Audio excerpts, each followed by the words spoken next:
Sa bayan ng Lumina nanirahan si Teresa, isang madre na kilala sa kanilang komunidad bilang mapagmahal at maalalahanin. Nagtatrabaho siya sa isang maliit na bahay ampunan kung saan siya nag-alaga ng mga ulila at mga batang nangangailangan. Ang kanyang araw-araw na buhay ay puno ng sakripisyo, pag-aalaga sa mga bata, pagsisigurong mayroon silang pagkain at pagtuturo ng mga aral tungkol sa pag-asa at pananampalataya. Isang araw, dumaan ang isang malaking sakuna sa kanilang bayan. Ang baha ay sumira ng maraming tahanan at libu-libong tao ang nawalan ng tirahan. Ang bahay ampunan ni Teresa ay isa sa mga nasalanta. Nawalan sila ng pagkain, tubig at kahit ang mismong gusali ay bahagyang nasira. Ngunit sa gitna ng kahirapan, nanatiling matatag si Teresa. Alam niyang higit pa sa material na bagay ang kailangan ng mga bata, ang kanilang pananalig ay kailangang manatiling buo. Habang abala si Teresa sa pag-aalaga sa mga bata, nagsimulang magdatingan ang mga evacuee sa lugar. Marami sa kanila ang dumadaing, mga ina na nawalan ng mga mahal sa buhay, mga batang naligaw ng kanilang pamilya, at mga matatanda na nawalan ng lahat ng kanilang pag-aari. Kahit ubos na ang kanilang mga supply, nagdesisyon si Teresa na buksan ang kanilang pintuan para tanggapin ang mga nangangailangan.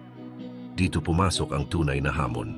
Isang grupo ng mga ina ang lumapit sa kanya isang umaga.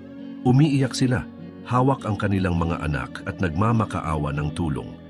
Nakita ni Teresa ang kanilang takot at kawalan ng pag-asa. Bagamat siya rin ay nahihirapan dahil sa sitwasyon ng bahay ampunan, pinili niyang harapin ang grupo ng mga kababaihan. Hinawakan niya ang mga kamay ng isa sa mga ina, tumingin sa kanilang lahat at sinabi, "Huwag kayong matakot. Ang Diyos ay hindi nawawala sa ating tabi kahit sa ganitong kahirapan. Panatilihin nating buo ang ating pananampalataya." Habang nag-uusap sila, naramdaman ng mga ina ang kapayapaan.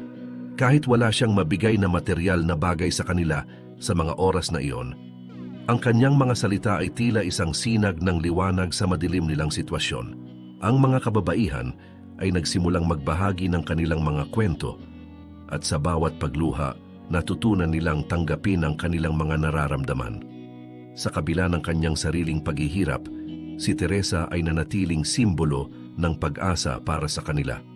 Sa mga sumunod na araw, unti-unti nilang naitayong muli ang bahay ampunan sa tulong ng mga nag-donate mula sa ibang lugar. Ang mga babaeng tinulungan ni Teresa ay bumalik upang tumulong sa kanya.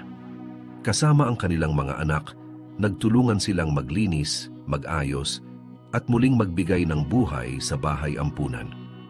Ang dating lungkot ay napalitan ng isang komunidad na nagkakaisa dahil sa habag at malasakit.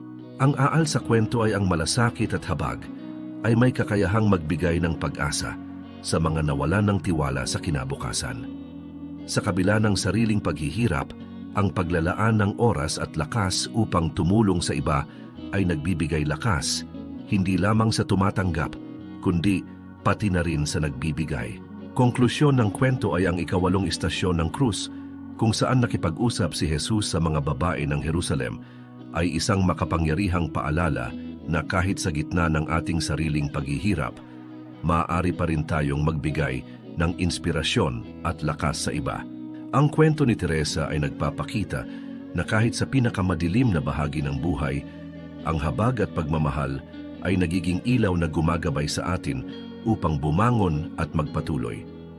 Sa bawat hamon, huwag tayong matakot na magbigay ng lakas sa iba. Dahil sa pagbibigay ng pag-asa, natutuklasan din natin ang lakas na nasa ating puso.